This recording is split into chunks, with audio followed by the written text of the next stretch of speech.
ಎಲ್ಲರಿಗೂ ನಮಸ್ಕಾರ. ಇವತ್ತು ನಾವು ಅಧ್ಯಯನ ಮಾಡೋಣ್ರಿ CPU ಆ್ಯಂಡ್ ಇಟ್ಸ್ ಕಾಂಪೋನೆಂಟ್ಸ್. ಕನ್ನಡದಲ್ಲಿ CPU ಮತ್ತು ಅದರ ಘಟಕಗಳ ಕುರಿತು ಅಧ್ಯಯನ ಮಾಡೋಣ.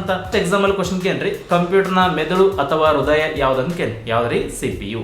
ಹಾಗಾದ್ರೆ ಒಂದು CPU ಹೇಗೆ ಕೆಲಸ ಮಾಡುತ್ತೆ ಇದೇ ತರ. ಹಾಗಾದ್ರೆ ಮಧ್ಯದಲ್ಲಿ ಇಟ್ಕೊಂಡು ಡೇಟಾ ಹೇಗೆ ಸಂಸ್ಕರಣೆ ಮಾಡುತ್ತೆ ಅಂತ ಬಂದಾಗ ನೆನಪಿರಲಿ, ಇವತ್ತು ಇನ್ಪುಟ್ ಔಟ್ಪುಟ್ ಡಿವೈಸ್ ಅಂದ್ರೆ ಇನ್ಪುಟ್ ಅಂದ ತಕ್ಷಣ ಕಂಪ್ಯೂಟರ್ಗೆ ಮಾಹಿತಿಯನ್ನು ಕಳಿಸಿದ್ರೆ ಇನ್ಪುಟ್, ಕಂಪ್ಯೂಟರ್ನ ಮಾಹಿತಿ ಹೊರ ಬಂದ್ರೆ ಔಟ್ಪುಟ್. ಇವತ್ತು ಸಿಂಪಲ್ ಆಗಿ ತಗೊಳ್ರಿ, ಕೀಬೋರ್ಡ್ ತಗೊಳ್ರಿ, ಮೌಸ್ ತಗೊಳ್ರಿ, ಇವು ಕಂಪ್ಯೂಟರ್ಗೆ ಮಾಹಿತಿಯನ್ನು ಕಳಿಸ್ತಾವ್ರಿ.